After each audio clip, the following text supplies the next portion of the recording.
In the grand halls of Valdoria Palace, where whispered secrets carry more weight than royal decrees, Princess Sophia discovers that the greatest threat to her young niece's life comes not from foreign enemies, but from within the very walls meant to protect them. When a decades-old conspiracy surfaces, threatening to destroy everything the royal family holds dear, one woman's courage will determine whether innocence survives or falls victim to ambition's darkest schemes. The morning sun cast long shadows across the marble floors of Valdoria Palace as Princess Sophia hurried through the East Wing corridors. Her emerald silk gown rustled against the polished stone as she quickened her pace, drawn by an urgent summons from her brother, King Alexander. The message had been brief but troubling: "Come at once. It concerns little Isabella." Sophia's heart clenched at the mention of her 7-year-old niece, Princess Isabella. The child was the light of the entire kingdom, beloved by subjects and family alike. Her innocent laughter often echoed through these very halls, bringing joy to even the most solemn court proceedings. But, lately, Sophia had noticed something different about the little princess: a guardedness in her bright blue eyes, a reluctance to spend time with certain members of the court. As she approached the king's private study, Sophia could hear raised voices through the heavy oak doors. She recognized her brother's deep baritone, strained with worry, and another voice that made her blood run cold: Lady Vivian Blackthorne, the king's stepmother and Isabella's step-grandmother. Sophia paused, pressing her ear to the door. Lady Vivian's cultured tones carried clearly: "Alexander, you're being paranoid.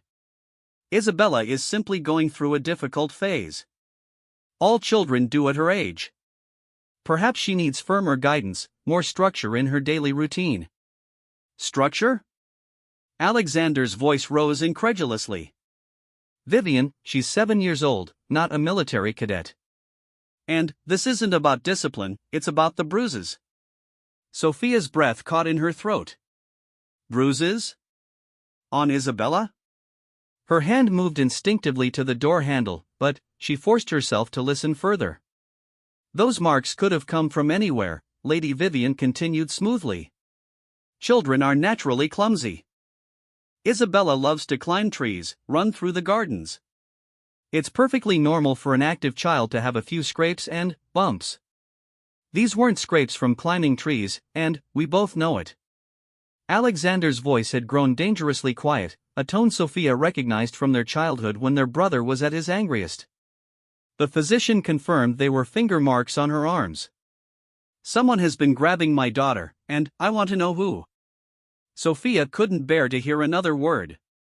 She pushed open the door without knocking, causing both occupants to turn in surprise. Lady Vivian recovered first, her perfectly painted smile never wavering. "Sophia, darling, how lovely to see you. I was just discussing Isabella's education with your brother. Perhaps you could help us convince him that children need proper boundaries." But Sophia wasn't looking at Lady Vivian. Her eyes were fixed on her brother's face, taking in the dark circles under his eyes, the tension in his jaw, the way his hands clenched and unclenched at his sides. Alexander had always been protective of his daughter, especially since losing his wife, Queen Elena, 3 years ago in a tragic riding accident. Isabella was all he had left of the woman he'd loved more than life itself. "Where is Isabella now?" Sophia asked, ignoring Lady Vivian entirely. "With her tutors," Alexander replied. "I've assigned additional guards to her study sessions. I won't take any chances with her safety." Lady Vivian's laugh was like tinkling glass, beautiful but somehow sharp. "Really, Alexander, you're going to traumatize the poor child with all this unnecessary protection. She needs normalcy, not paranoia." "What she needs," Sophia said coldly, finally, turning to face the older woman, "is to feel safe in her own home. Something that apparently can't be guaranteed anymore." The two women stared at each other across the ornate study, and Sophia felt a chill run down her spine at the look in Lady Vivian's pale green eyes. There was something calculating there, something that didn't match her concerned grandmother act. Lady Vivian had married Sophia and Alexander's father, the late King Frederick, when they were both teenagers. She'd been young then, only 10 years older than Sophia herself, beautiful and charming in a way that had completely captivated the grieving widower. But Sophia had never trusted her, never believed that someone so young and ambitious would marry for love alone, especially not a man 25 years her senior. I think perhaps I should speak with Isabella myself, Sophia continued. As her aunt, she might feel more comfortable confiding in me. An excellent idea, Alexander agreed immediately. Vivian, I believe we've concluded our discussion. The dismissal was clear, but Lady Vivian made no move to leave. Instead, she settled more comfortably in her chair, smoothing her black silk dress with perfectly manicured hands. Actually, Alexander, there's something else we need to discuss. Something about Isabella's future. Brother and sister exchanged glances. There was something in Lady Vivian's tone that set every alarm bell in Sophia's mind ringing. What about her future? Alexander asked carefully. Lady Vivian smiled, but it didn't reach her eyes. Well, she is getting older, and her education needs to become more comprehensive. I've been thinking that perhaps a boarding school would be beneficial. Somewhere she could receive the finest education, learn proper deportment, mix with other children of her station. Absolutely not. Alexander's response was immediate and firm. Isabella stays here, with her family. But, darling, Lady Vivian persisted, think of what's best for her. She's been so troubled lately, so difficult to manage. Perhaps a change of environment would help her adjust better to her position as future queen. Sophia felt her temper flare. Isabella is 7 years old. She doesn't need to adjust to anything except being allowed to be a child. And, that attitude, my dear Sophia, is exactly why Isabella has become so willful lately.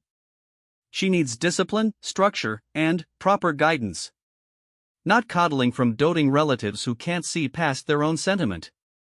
The accusation hung in the air like a challenge. Sophia stepped forward, her hands clenched at her sides, but Alexander raised a hand to stop her. This conversation is over, he said quietly. Isabella will remain here, under my protection and care. She will continue with her current tutors and activities. There will be no boarding school, no changes to her routine without my express permission. Lady Vivian's mask slipped for just a moment, revealing something cold and angry beneath her practiced smile. But she recovered quickly, rising gracefully from her chair. Of course, Alexander. You're her father, after all.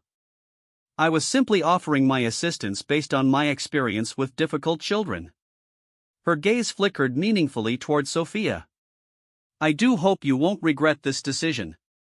After she left, the siblings stood in silence for several long moments. Finally, Alexander sank into his chair, suddenly, looking older than his 32 years. Sophia, I'm scared, he admitted quietly. Something's wrong, and I don't know who to trust anymore.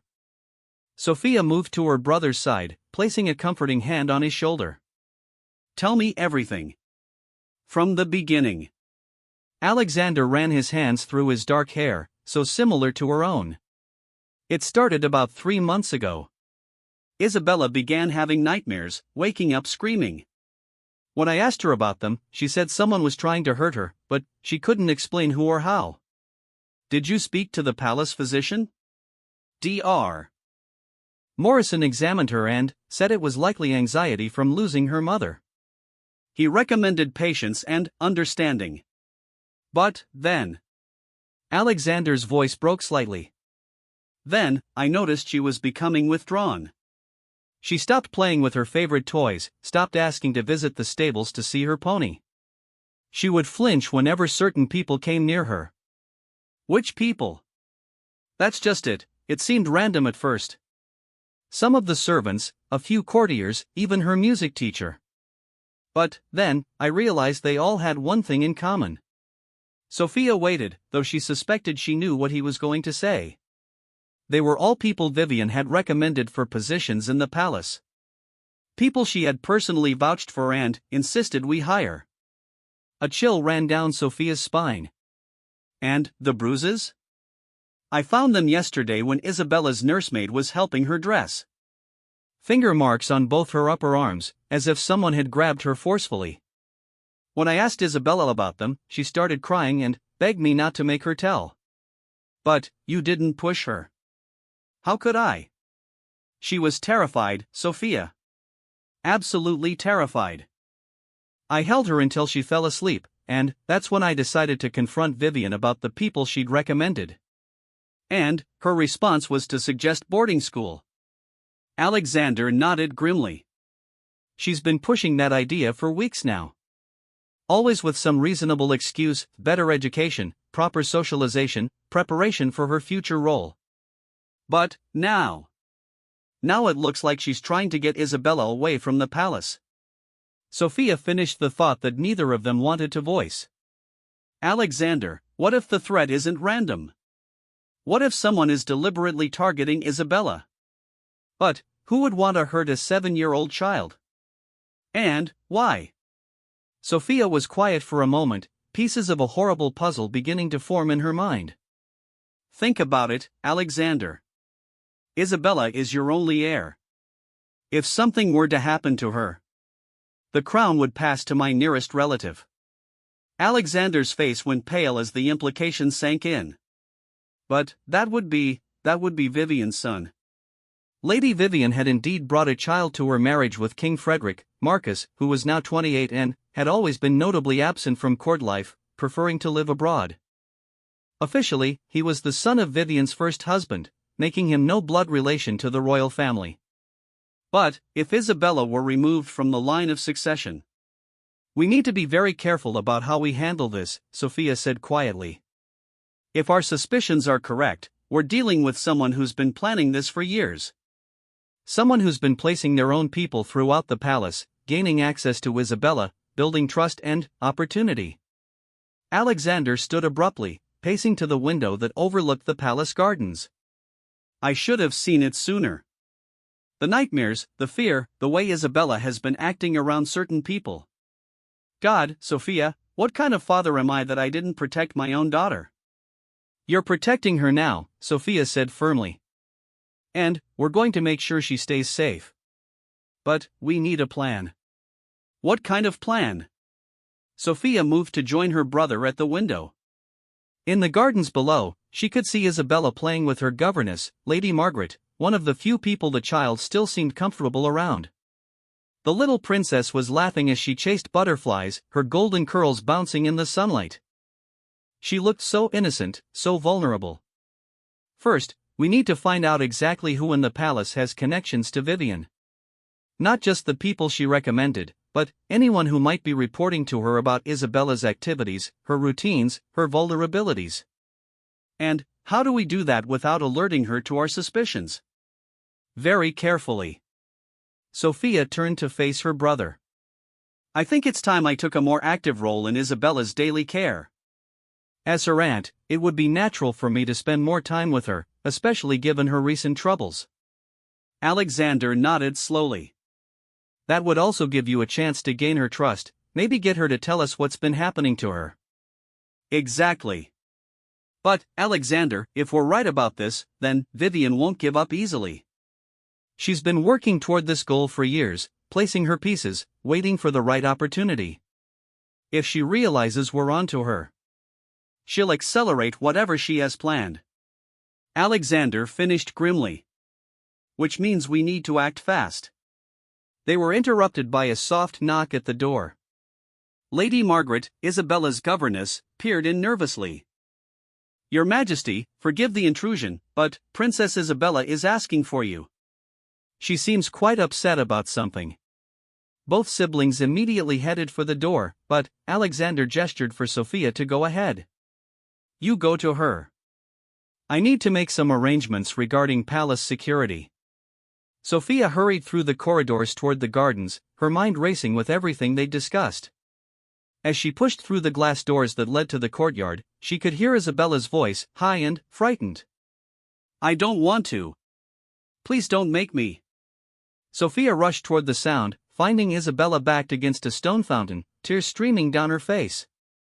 Standing before her was a tall man in palace livery whom Sophia didn't recognize, his hand extended toward the child. Come now, princess, the man was saying in what was probably meant to be a soothing tone. Lady Vivian is waiting for you in the music room. You don't want to keep her waiting, do you? No. Isabella cried, pressing herself further against the fountain. I won't go. I want Papa. Sophia stepped into the courtyard, her voice cutting through the air like a blade. What exactly is going on here? The man turned, startled. Your Highness, I was simply escorting Princess Isabella to her music lesson as requested by Lady Vivian.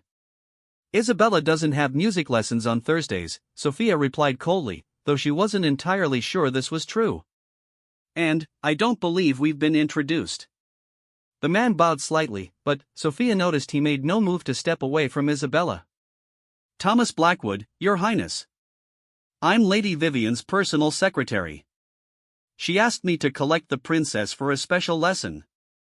Sophia moved closer, positioning herself between the man and Isabella. I see. And, where exactly is Lady Margaret?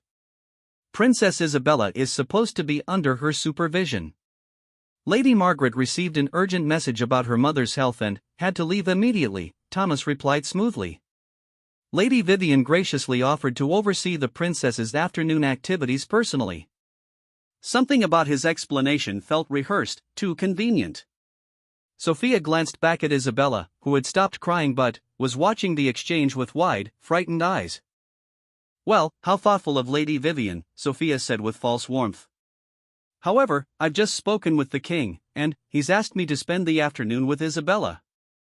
I'm sure Lady Vivian will understand that family time takes precedence. Thomas's smile faltered slightly. Of course, Your Highness. I'll inform Lady Vivian of the change in plans. You do that. Sophia kept her voice pleasant but firm. And, Thomas? In the future, any changes to Princess Isabella's schedule should be approved by the king personally. I'm sure you understand. After Thomas left, Sophia knelt down beside Isabella, who immediately threw her arms around her aunt's neck. Aunt Sophia, I was so scared. I don't like that man, and I don't want to go to music lessons with Grandmother Vivian. Shoo, sweetheart, you're safe now. Sophia held the trembling child close, her mind racing. Isabella, can you tell me why you don't like the music lessons? Isabella pulled back, her blue eyes wide and frightened. She makes me drink special tea that tastes bad and makes me sleepy. And then, I can't remember things properly. Sophia's blood ran cold. What kind of things can't you remember, sweetheart? I don't know. Isabella's voice rose in frustration. That's the problem. I know something happens, but it's all fuzzy, like trying to remember a dream. And when I wake up, I have always on my arms, and my dress is different, and Grandmother Vivian says I was naughty and that's why I got punished, but I can't remember being naughty. The pieces of the horrible puzzle clicked into place in Sophia's mind. Vivian wasn't just planning to harm Isabella, she was systematically breaking down the child's sense of reality, making her question her own memories and experiences. The bruises weren't from physical abuse during the lessons, they were from Isabella being restrained while drugged, possibly while being conditioned to accept a different version of events. Isabella, listen to me very carefully, Sophia said, taking the child's face gently in her hands. You are not naughty. You have done nothing wrong. And, I promise you, no one is ever going to make you drink the tea or go to those lessons again. Really? Isabella's voice was small and hopeful. Really? Your papa and I are going to make sure you're safe. But, I need you to do something very important for me, okay? Isabella nodded solemnly. If anyone at all, tries to take you somewhere without your papa or me saying it's okay, I want you to scream as loud as you can and run to find us. Can you do that? Yes, Aunt Sophia. But, what if they say Papa said it was okay? Sophia thought for a moment. Then, you ask them for the special word. If they don't know the special word, then, Papa didn't really send them. What's the special word? Butterfly, Sophia said, remembering how Isabella had been chasing butterflies in the garden just an hour ago. Can you remember that? Butterfly, Isabella repeated solemnly. Like the pretty ones in the garden. Exactly like those. Sophia stood, taking Isabella's hand. Now, how would you like to help me with something very important?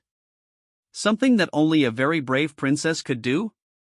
Isabella's eyes lit up with interest, the fear beginning to fade. What kind of help? Well, your papa and I need to find out who our real friends are in the palace. And sometimes children notice things that adults miss.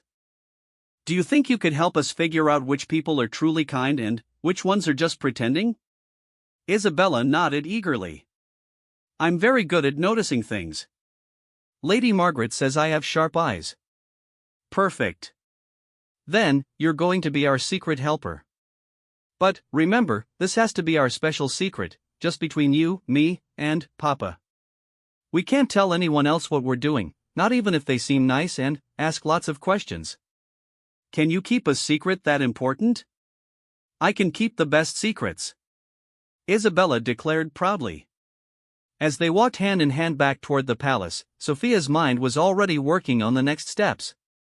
They needed to move fast, but they also needed to be smart about it. Vivian had been planning this for years. She wouldn't go down without a fight. And if she realized her carefully laid plans were unraveling, there was no telling how desperate or dangerous she might become. The war for Isabella's life had begun, and Sophia was determined to win it, no matter what the cost. The grandfather clock in Sophia's private chambers chimed midnight as she carefully reviewed the documents spread across her mahogany desk. For the past 3 days, she had been conducting a careful investigation into everyone Lady Vivian had recommended for positions within the palace over the past 5 years. What she had discovered made her blood run cold. Nearly 30 people owed their positions to Lady Vivian's recommendations, from kitchen staff to Isabella's former music teacher, from stable hands to ladies-in-waiting. Each had been placed strategically throughout the palace, creating an invisible network of eyes and ears that could monitor every aspect of the royal family's daily life. But it was the pattern she'd uncovered that truly terrified her. Every person on the list had one thing in common: they all had family members or loved ones living in Moravia, Lady Vivian's homeland. A homeland that had been conquered and absorbed into the Valdorian Empire 20 years ago, during the reign of Sophia's father. The conquest had been brutal but necessary. Moravia had been planning to invade several neighboring kingdoms, including Valdoria. King Frederick had acted preemptively, but the victory had come at a cost. Many Moravian nobles had lost their titles, their lands, and, in some cases, their lives. Lady Vivian herself had been among the surviving nobility, which was how she had first come to Valdoria as part of a diplomatic delegation seeking peace terms. Sophia now realized that Vivian's marriage to her father hadn't been about love at all, it had been the ultimate revenge plot, decades in the making. A soft knock at her door interrupted her thoughts. She quickly gathered the documents into a leather portfolio as her personal maid, Marie, entered. "Your Highness, forgive the late intrusion, but King Alexander requests your immediate presence in the Eastern Tower."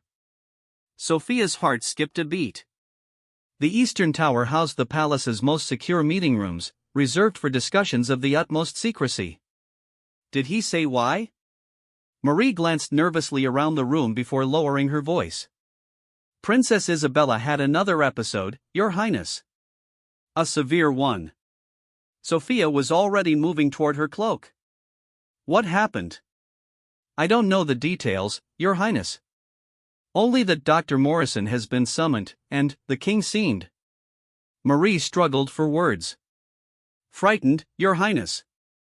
I've never seen him so frightened." Sophia ran through the darkened corridors, her heart pounding with each step. Over the past 3 days, Isabella had seemed to be improving. The nightmares had stopped, and the child had been more like her old self, playful, curious, and affectionate.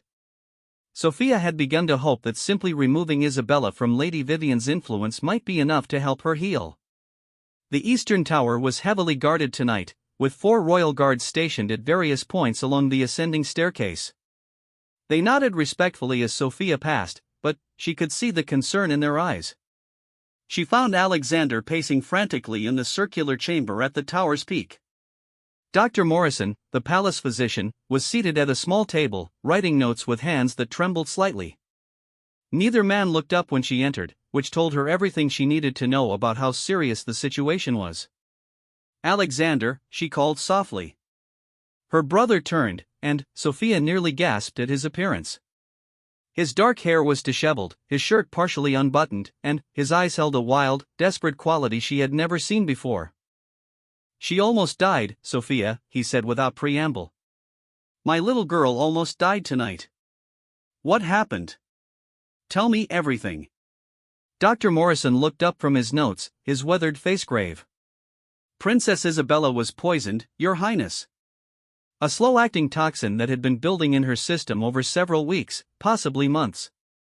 Sophia sank into a chair, her legs suddenly unable to support her. "Poisoned? But how? We've been so careful about her food, her activities." "The toxin wasn't in her food," Dr. Morrison continued. "It was administered through skin contact. Something she touched regularly, probably multiple times a day." "Her teacup," Alexander said hollowly. "The special teacup Lady Vivian insisted Isabella use during their music lessons. I had it tested after tonight. The cup itself was coated with a compound that would transfer to anything that touched it," Dr. Morrison explained. "Each time Princess Isabella drank from it, she absorbed a small amount of the poison. Not enough to cause immediate symptoms, but enough to build up in her system over time." Sophia's mind reeled. That's why Vivian was so insistent about the music lessons, why she wanted Isabella to drink from that specific cup. She was slowly poisoning her own step-granddaughter. "It gets worse," Alexander said, his voice breaking. "Tell her about the second compound, Doctor." Dr. Morrison cleared his throat uncomfortably. "There was another substance on the cup, Your Highness. Something that would have made the princess more susceptible to suggestion, more compliant. Combined with the poison, it would have eventually made her extremely ill while also making her more likely to accept whatever she was told about her condition." The full horror of Vivian's plan became clear to Sophia. She was going to make Isabella sick enough that sending her away for medical treatment would seem reasonable. And the drugs would have made Isabella accept whatever story she was told about why she had to leave the palace. "She would have been completely helpless," Alexander said, his hands clenching into fists. "Drugged, poisoned, and isolated from everyone who could protect her." "How did you discover this tonight?" Sophia asked. Alexander ran his hands through his hair. "Isabella couldn't sleep, so she came to my chambers around 11 o'clock. She seemed fine at first, just wanted to talk about the story you'd read to her earlier. But then, she started complaining that her stomach hurt, and, within minutes she was violently ill. The poison had reached a critical level in her system," Dr. Morrison added.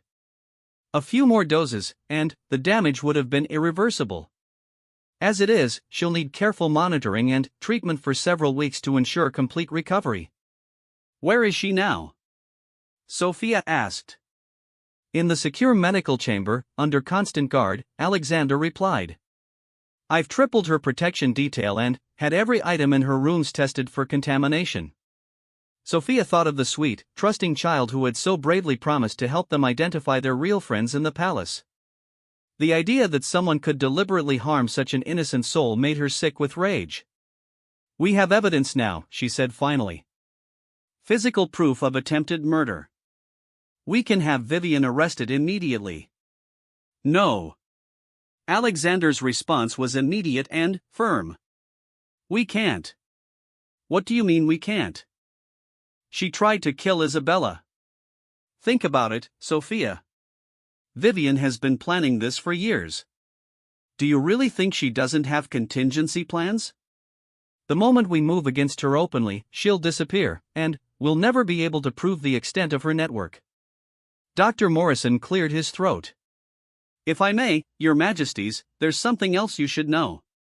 When I examined Princess Isabella tonight, I found evidence of memory manipulation." Both siblings stared at the elderly physician. "What kind of evidence?" Sophia asked.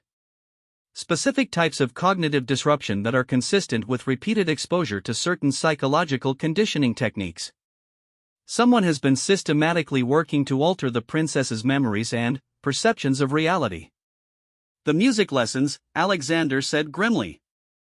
"God knows what they were doing to her during those sessions when she was drugged." Sophia felt sick. They were probably implanting false memories, making her doubt her own experiences, conditioning her to accept abuse as normal. Which means, Dr. Morrison continued, that even if we remove the immediate threat, Princess Isabella may need extensive psychological support to recover fully. The damage to her sense of reality and self-trust could be significant. Alexander slammed his fist against the stone wall. I'll kill her. I'll kill Vivian with my own hands. No, you won't, Sophia said firmly. Because that would make us no better than her. But we are going to stop her, and we're going to make sure she pays for every moment of suffering she's caused Isabella. How? If we can't arrest her openly, what can we do?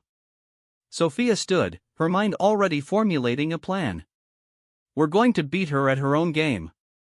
She thinks she's been so clever, building her network, positioning her people, waiting for the perfect moment to strike. But she made one crucial mistake. Which is? She underestimated us. She assumed we'd react with typical royal outrage, dramatic accusations, immediate arrests, lots of noise and publicity. She's counting on us to give her warning so she can activate her escape plans. Alexander was beginning to look interested. So instead? Instead, we're going to let her think her plan is working while we systematically dismantle her entire operation from within. We're going to turn her own network against her. Dr. Morrison looked confused. How do you propose to do that? Sophia smiled grimly. By giving her exactly what she thinks she wants, while making sure it destroys her in the process. She moved to the window, looking out over the moonlit palace grounds. Somewhere in these buildings, Lady Vivian was probably sleeping peacefully, believing she was mere days away from achieving her ultimate goal. But she was about to learn that Princess Sophia of Valdoria was not the weak, sentimental fool she'd assumed her to be. First, we need to identify every single person in her network and understand exactly what leverage she has over them. Most of them probably aren't willing participants, they're being coerced through threats to their families back in Moravia. And then? Alexander asked. Then, we offer them a better deal. Protection for their families in exchange for their cooperation in bringing down Vivian. We turn her own network into our weapon against her. Dr. Morrison was taking notes furiously. That could work, but it would require perfect coordination and absolute secrecy. If even one person warns Lady Vivian. They won't, Sophia said confidently. Because we're going to make it clear that their only choices between helping us or being destroyed along with her. People will choose survival every time. Alexander moved to stand beside his sister. What about Isabella? We can't use her as bait. We won't have to. Isabella is going to recover from her illness just enough to make Vivian think her plan is still viable. But she'll be completely protected. We'll create a perfect simulation of normal life while keeping her absolutely safe. That's incredibly risky, Dr. Morrison warned. If anything goes wrong. Nothing will go wrong, Sophia said with deadly certainty. Because I'm going to be watching every move, monitoring every interaction, controlling every variable. Vivian thinks she's been playing chess, but she's about to discover that she was actually just moving pieces around a board while her opponent controlled the entire game. The three of them spent the next several hours working out the details of their counter-operation. By dawn, they had identified 12 key members of Vivian's network to approach first, people whose positions would give them access to the most crucial information about her plans. As the sun rose over Valdoria Palace, Sophia felt a grim satisfaction settling in her chest. Lady Vivian Blackthorne had made the mistake of threatening an innocent child. Now she was going to learn what happened when someone tried to destroy Princess Sophia's family. The hunt was about to begin, and, this time, Sophia would be the one setting the traps. The morning sun filtered through the stained glass windows of the palace chapel as Sophia knelt in the front pew, appearing to pray while actually observing the people entering for early morning service. Over the past week, she had carefully approached 6 members of Lady Vivian's network, and the results had exceeded her expectations. Each person she'd confronted had initially been terrified, believing they were about to face execution for treason. But, when Sophia had quietly explained that she knew about their families in Moravia and offered protection instead of punishment, their relief had been palpable. More importantly, their gratitude had made them eager to provide information about Lady Vivian's true plans. What Sophia had learned made her earlier fears seem almost naive in comparison. Your Highness? A soft voice interrupted her thoughts. Sophia turned to see Elena Vasquez, one of Isabella's former tutors and the most recent addition to their growing list of turned agents. The young woman looked nervous but determined as she slid into the pew beside Sophia. Do you have news? Sophia asked quietly, keeping her eyes fixed on the altar as if in deep contemplation. Yes, Your Highness. Lady Vivian received a message yesterday from someone outside the palace. A coded letter that she burned immediately after reading, but not before I was able to see part of it. What did it say? Elena's voice dropped to barely above a whisper. It contained a date, Your Highness. 3 days from now.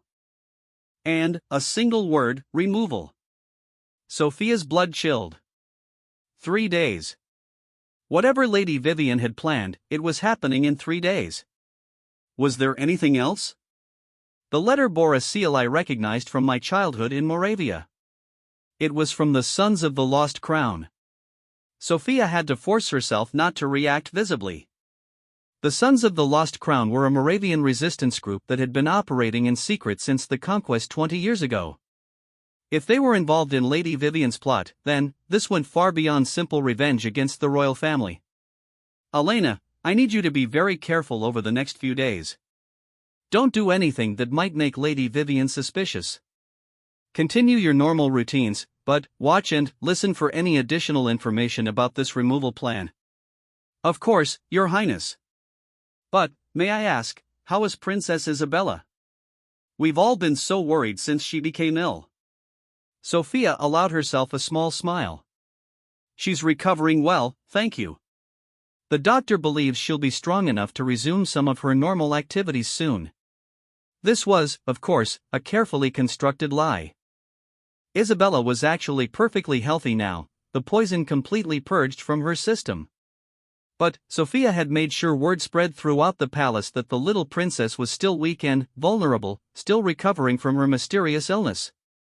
If Lady Vivian was planning Isabella's removal in 3 days, she needed to believe her target was helpless.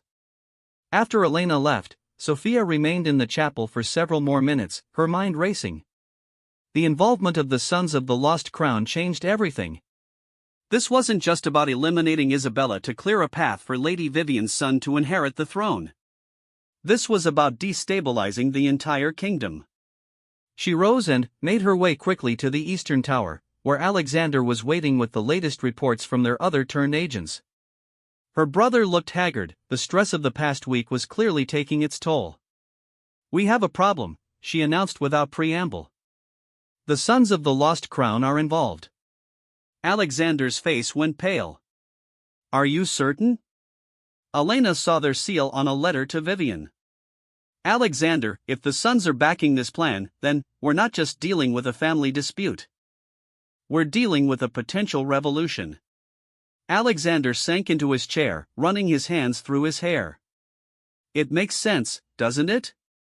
Remove Isabella, create chaos and uncertainty about the succession, then present Marcus as a compromised candidate who has connections to both kingdoms. The Moravian resistance would finally have someone on the throne of Valdoria. And Lady Vivian would have her ultimate revenge, not just against our family, but against the entire kingdom that conquered her homeland. The question is, how many people in the palace are actually working for the Sons versus how many are just being coerced through threats to their families? Sophia had been thinking about this same question. From what I've learned, most of the staff members are unwilling participants. But there are definitely some true believers mixed in, people who genuinely want to see Valdoria fall. Which ones? Thomas Blackwood, for certain. Lady Vivian's personal secretary has been far too comfortable with the idea of harming Isabella. I think he's been one of her key allies from the beginning. Anyone else? At least 3 of the kitchen staff, 2 guards, and possibly Isabella's former music teacher. They're the ones who've been most resistant when I've tried to feel out their loyalties. Alexander stood and began pacing. So we have a mix of coerced staff and actual conspirators, all working together to remove my daughter from the succession in 3 days. The question is, what exactly do they have planned? Before Sophia could answer, there was an urgent knock at the door. Dr. Morrison entered without waiting for permission, his face flushed with exertion. Your Majesties, we have an immediate problem. Lady Vivian has just petitioned the Privy Council for an emergency meeting to discuss Princess Isabella's health and fitness to remain heir to the throne. Sophia and Alexander exchanged glances. On what grounds? Alexander asked.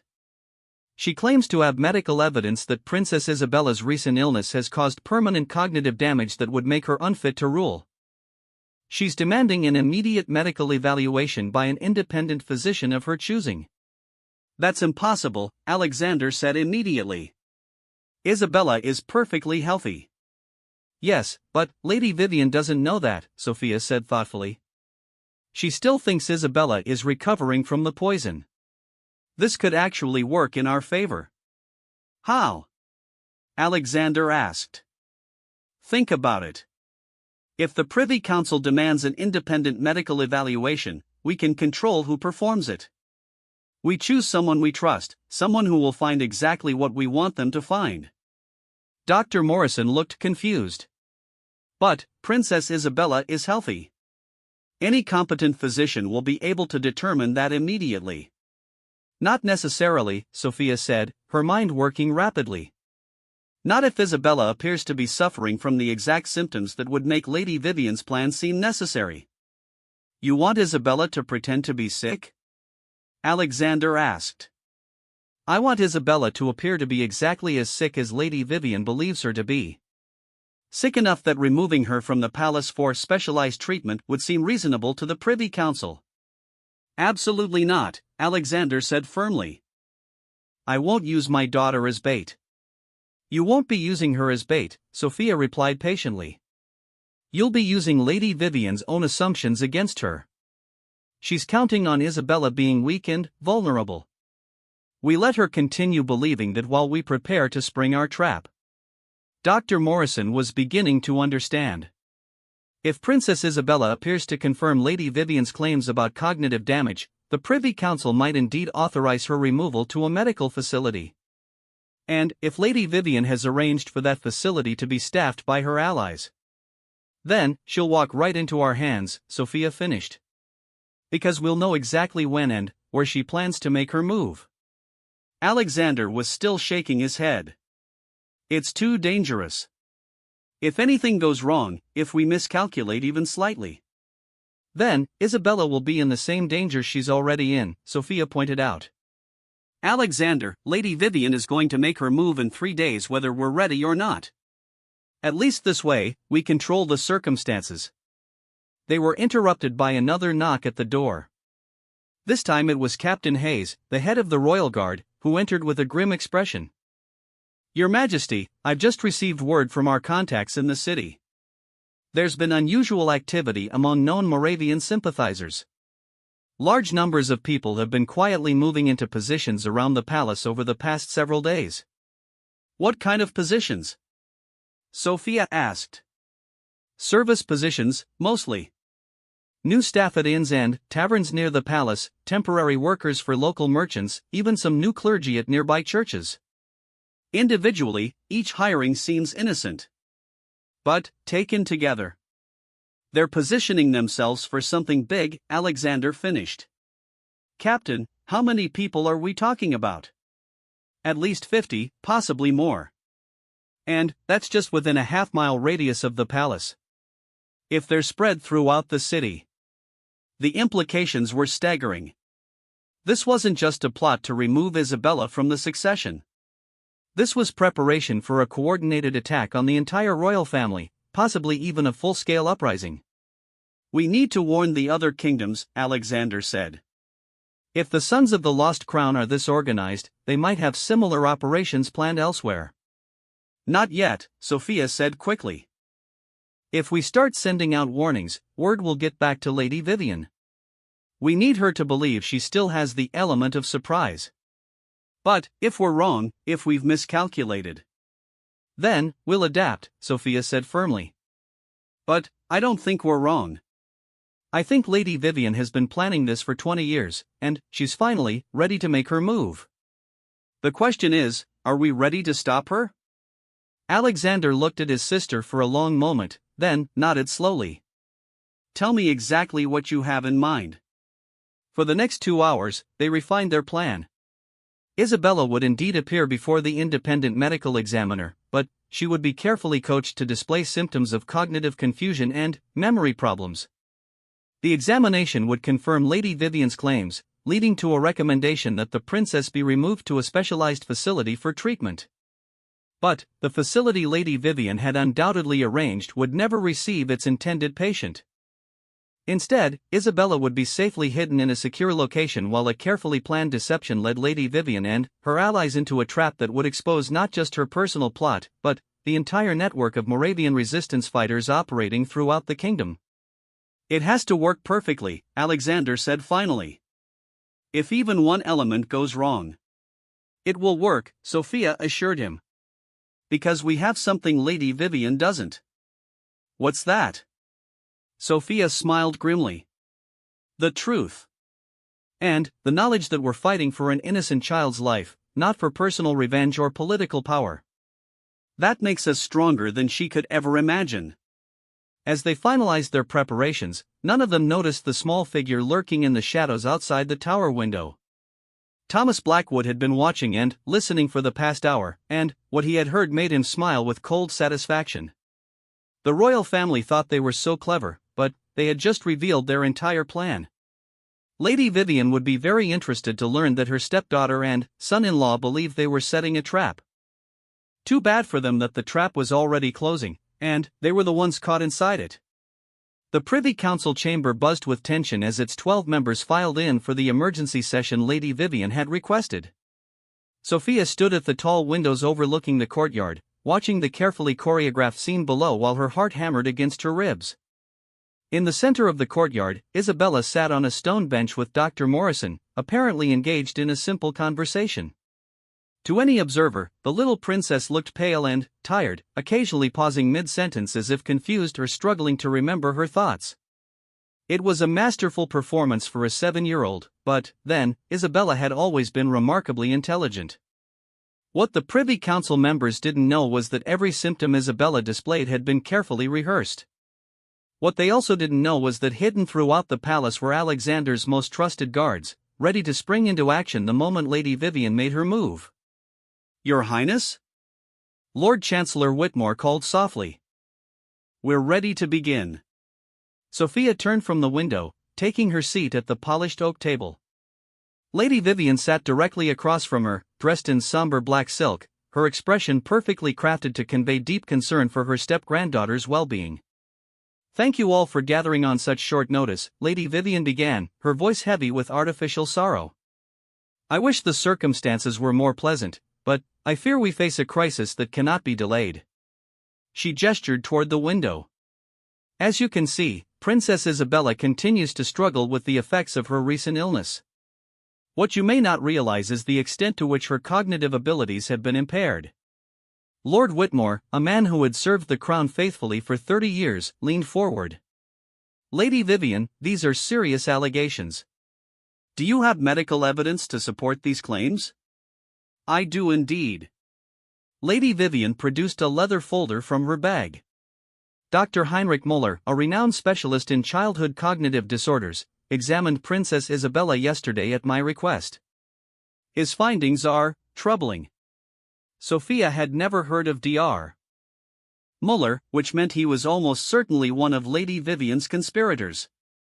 She watched as the supposed medical report was passed around the table, noting which council members seemed genuinely surprised by its contents and which ones appeared to already know what they would find.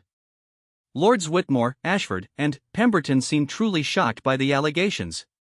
Lady Catherine Marsh, the only female member of the council, looked skeptical. But Lords Blackmont and Fairfax showed no surprise at all, suggesting they were already aware of the report's contents.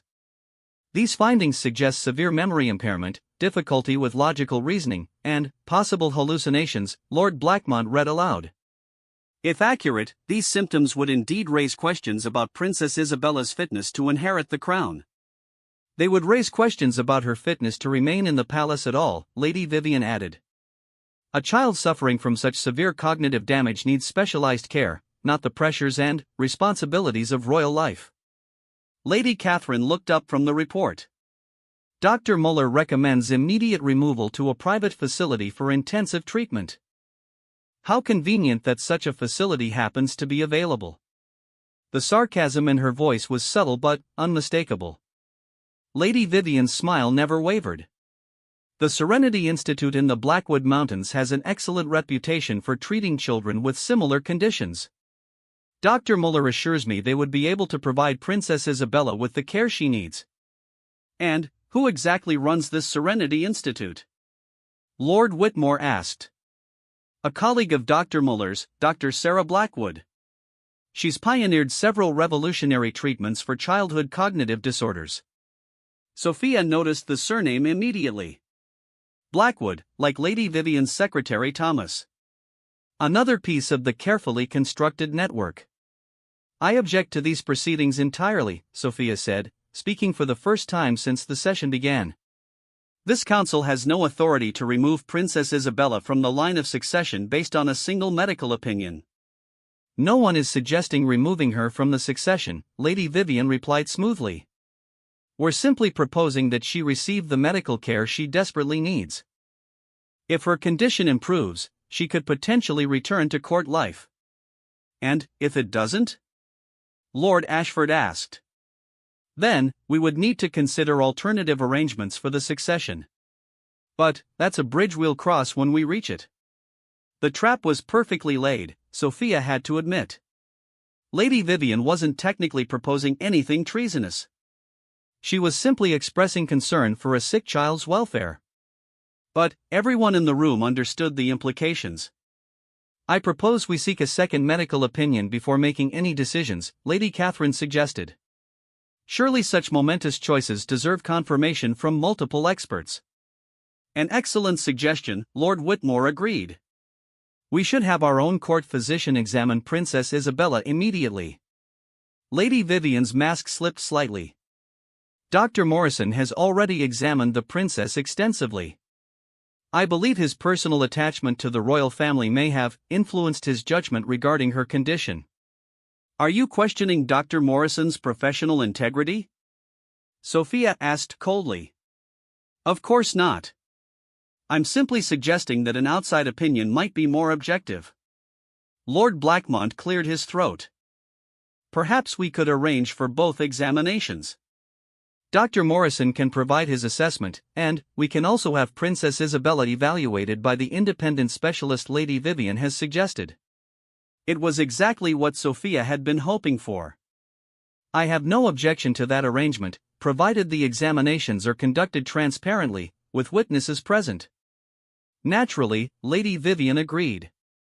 I would suggest we conduct both examinations this afternoon. The sooner we understand Princess Isabella's true condition, the sooner we can ensure she receives appropriate care. The council agreed to reconvene at 4 o'clock to hear both medical assessments. As the members filed out, Sophia caught Lady Catherine's eye and gave her a meaningful look. The older woman nodded almost imperceptibly. She understood that something more was happening here than appeared on the surface. After the chamber emptied, Sophia made her way quickly to the eastern tower, where Alexander was waiting with Captain Hayes and their core team of loyal guards. How did it go? Alexander asked immediately. Exactly as we hoped. The examination will take place at 4 o'clock, with both Dr. Morrison and their specialist present. That gives us our timeline. And, you're certain Isabella can maintain her performance under that kind of scrutiny? She's been practicing with Dr. Morrison all week. She knows exactly what symptoms to display and how to make them appear genuine without actually harming herself. Captain Hayes spread a map of the palace and surrounding grounds across the table. We've identified the positions of all known conspirators. The moment the medical examination concludes and they move to transport Princess Isabella, we'll be ready. What about the Sons of the Lost Crown members positioned throughout the city? Alexander asked. They're being watched by our people, but we haven't moved against them yet. We want to let them think their plan is working until the last possible moment. Sophia studied the map, noting the guard positions and escape routes they had planned. Remember, we need to capture Lady Vivian alive. She's our only link to the full extent of the conspiracy. What if she realizes it's a trap and tries to run? Captain Hayes asked. She won't, Sophia said with confidence. She's been planning this for 20 years. She's not going to abandon it now when she thinks she's finally succeeded. Alexander moved to the window, gazing out at the courtyard where Isabella was still playing her role perfectly. I hate this, Sophia. I hate that we're putting her through this charade. It's almost over, Sophia promised. By tonight, Lady Vivian will be in custody, her network will be exposed, and Isabella will be safe. And if something goes wrong? Nothing will go wrong. Sophia's voice carried absolute conviction. Because we've planned for every contingency, and we have right on our side. As they made their final preparations, none of them noticed the raven that had landed on the window ledge outside the tower. The bird carried a small metal cylinder attached to its leg, a message that had just been delivered to Thomas Blackwood, who was at that very moment reading its contents with growing alarm. The message was brief but urgent: plan discovered. Royal Guards mobilizing. Execute contingency protocol immediately. Thomas smiled grimly as he burned the message. Lady Vivian had always been thorough in her planning, which was why she had prepared for the possibility that their deception might be uncovered. The royal family thought they were so clever with their countertrap, but they were about to learn that Lady Vivian Blackthorne was always 3 steps ahead. By evening, Princess Isabella would indeed be gone from the palace. But she wouldn't be going where anyone expected. The real game was just beginning. The afternoon sun cast long shadows across the medical examination room as Dr. Morrison completed his assessment of Princess Isabella. Sophia watched from the corner, her heart breaking as her brave little niece continued her performance, deliberately stumbling over simple questions and appearing confused about basic facts she knew perfectly well. Can you tell me what you had for breakfast this morning, Princess?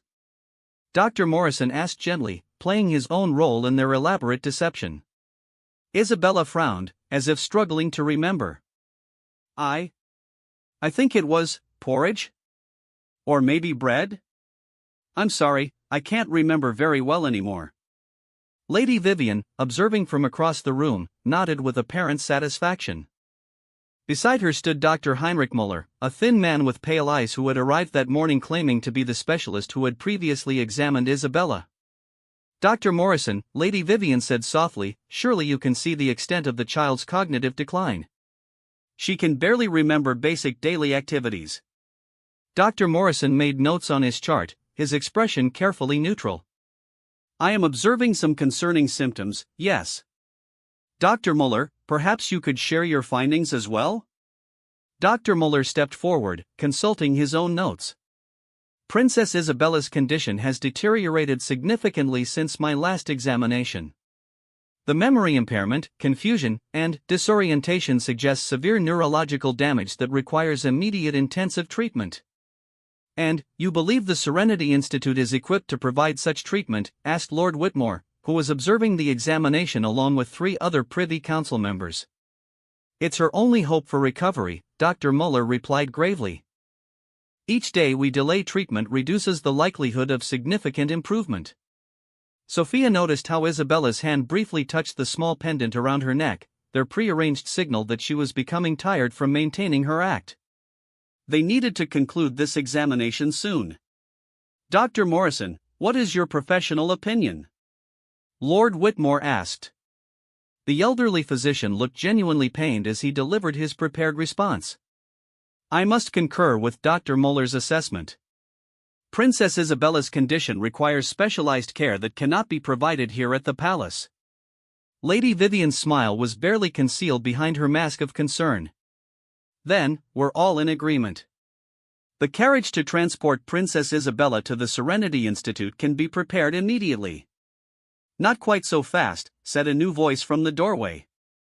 Everyone turned to see Lady Catherine Marsh entering the room, followed by two men in simple traveling clothes whom Sophia didn't recognize. "Lady Catherine," Lady Vivian said with poorly concealed irritation, "the examination is complete. There's no need for further delay." "On the contrary, there's every need." Lady Catherine's voice carried an authority that made everyone in the room straighten. "You see, I took the liberty of conducting some research into Dr. Muller's credentials." Dr. Muller's face went pale. "I beg your pardon?" "Dr. Heinrich Muller died 3 years ago in a carriage accident outside Vienna," Lady Catherine continued calmly. "Which raises some interesting questions about who exactly you are." The room erupted into chaos. Lady Vivian stepped protectively in front of the fake doctor, while Lord Whitmore demanded explanations from everyone present. But Sophia was watching Isabella, who had immediately dropped her confused act and moved closer to Dr. Morrison for protection. Furthermore, Lady Catherine continued, raising her voice above the commotion, "I sent inquiries about this Serenity Institute. It doesn't exist. The address provided leads to an abandoned monastery that has been empty for 5 years. These are serious accusations," Lady Vivian said, her composure finally beginning to crack. "Based on what evidence?" "Based on the testimony of these gentlemen," Lady Catherine replied, gesturing to her companions.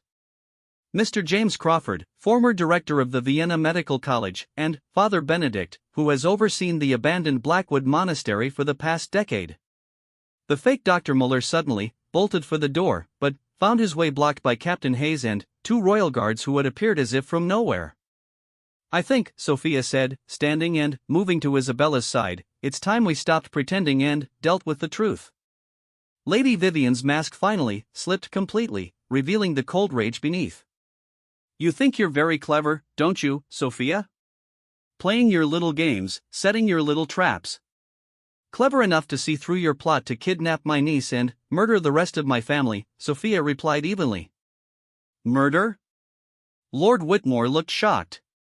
"Lady Vivian, what is the meaning of this?" But Lady Vivian was no longer paying attention to the Privy Council. Her eyes were fixed on Sophia with venomous hatred.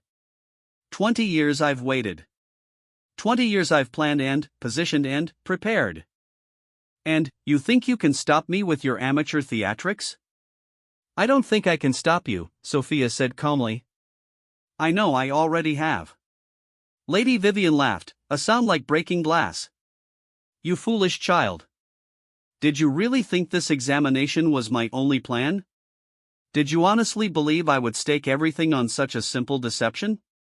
Sophia felt a chill of unease. "What are you talking about? While you've been so focused on protecting little Isabella, you've completely ignored the real threat." Lady Vivian pulled a small silver whistle from her dress and blew 3 sharp notes. The response was immediate. Explosions echoed from various points around the palace as the Sons of the Lost Crown launched their coordinated attack. Through the windows, Sophia could see smoke rising from the stables, the main kitchen, and the guard barracks. "You see," Lady Vivian continued as chaos erupted around them, "Isabella was never the primary target. She was the distraction. While you've been playing your games here, my people have been taking control of the palace." Captain Hayes burst back into the room, his uniform singed and his sword drawn. "Your Majesties, we're under attack from multiple directions. The palace is being overrun." Alexander appeared in the doorway behind him, also armed and covered in soot. "Sophia, get Isabella out of here. Now." But before anyone could move, Thomas Blackwood stepped into the room flanked by 6 armed men in Moravian colors. His mild secretary persona had been replaced by the bearing of a trained soldier. "I'm afraid no one is going anywhere," he announced. "Lady Vivian, the palace is secured. King Alexander and Princess Sophia are now our prisoners." Lady Vivian's smile was triumphant. "Perfect. And Princess Isabella?" "Will serve as an excellent incentive for cooperation," Thomas replied, his eyes fixed on the terrified child clinging to Dr. Morrison's coat. Sophia stepped protectively in front of her niece. "If you harm one hair on her head, you'll what?" Lady Vivian interrupted. "You're hardly in a position to make threats, my dear." Your loyal guards are either dead or captured, your precious palace is in flames, and your brother's kingdom is about to fall to my son's rightful claim. Your son has no claim to this throne, Alexander said through gritted teeth. Doesn't he? Lady Vivian's eyes glittered with malice. You see, there's one more secret I've kept all these years. One final surprise that will make everything perfectly legal. She reached into her dress and withdrew a folded document bearing official seals. Marcus isn't just my son from a previous marriage. He's Frederick's son. Your half-brother, born before your parents were married. The revelation hit Sophia like a physical blow. If true, it would make Marcus the legitimate heir to the throne, his claims superseding both Alexander's and Isabella's. That's impossible, Alexander said, but his voice lacked conviction. Is it? Your father was quite the romantic in his youth. He had a passionate affair with a young Moravian noblewoman before his arranged marriage to your mother. When he discovered she was carrying his child, he tried to do the honorable thing and marry her. But politics intervened, as they always do with royalty.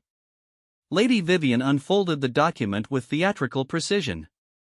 This is the original marriage contract between Frederick and myself, signed and witnessed before he married your mother. Which makes their marriage invalid, their children illegitimate, and Marcus the true king of Valdoria. The silence in the room was deafening.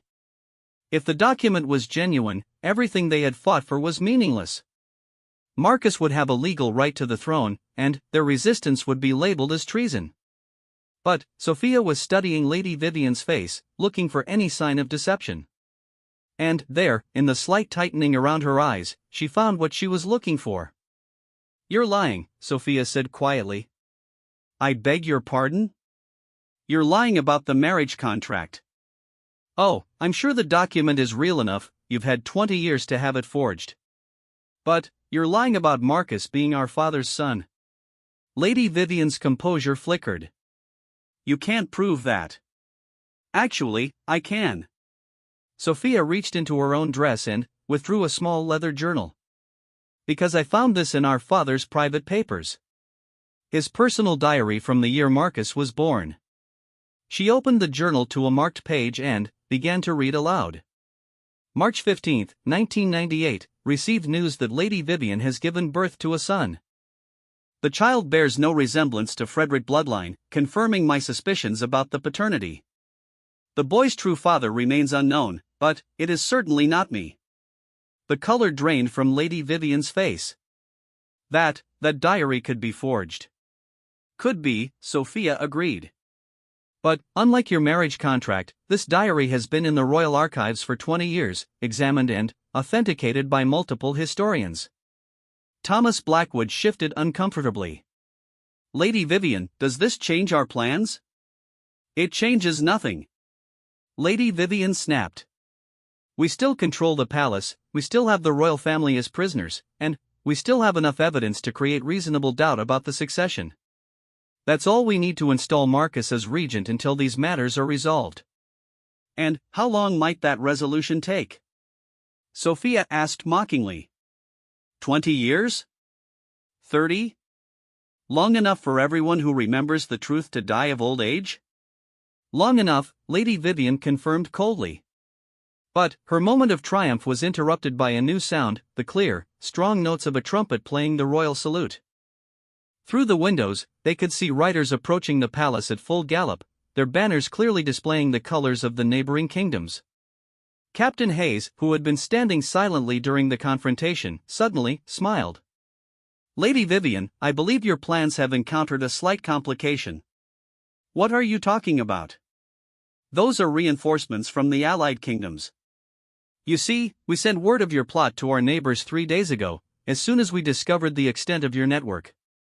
Lady Vivian spun to face him. Impossible. You had no evidence. We had Elena Vasquez, Sophia said calmly. And Maria Santos, and James Fletcher, and 8 other members of your network who decided that protecting their families was more important than serving your revenge fantasies. The sounds of battle were growing louder outside, but now they clearly included the war cries of foreign soldiers fighting alongside the Valdorian Guard. Thomas Blackwood was looking increasingly nervous. Lady Vivian, we should retreat while we still can. Retreat? Lady Vivian's voice was rising toward hysteria.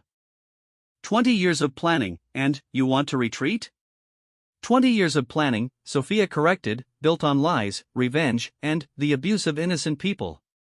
Including a 7-year-old child who trusted you. She looked down at Isabella, who was still pressed against Dr. Morrison's side but was watching the proceedings with intelligent, alert eyes. The little princess was no longer pretending to be confused or impaired. She was fully aware of everything happening around her. Isabella, Sophia said gently, are you ready to help us finish this? Isabella nodded solemnly and reached into her dress pocket. She withdrew a small device that looked like a child's toy but was actually a sophisticated communication tool. I've been recording everything, Isabella announced in her clear, brave voice. Every word Lady Vivian said about her plans, every confession, every threat. And it's all been transmitted to the royal archives and to our allies in the other kingdoms. Lady Vivian stared at the child in shock. But you were supposed to be, the poison should have made me stupid and easy to control? Isabella asked with remarkable composure for a 7-year-old. Aunt Sophia and Papa taught me how to pretend to be sick so you would reveal your real plans. And Dr. Morrison made sure I never actually drank any of your poison tea.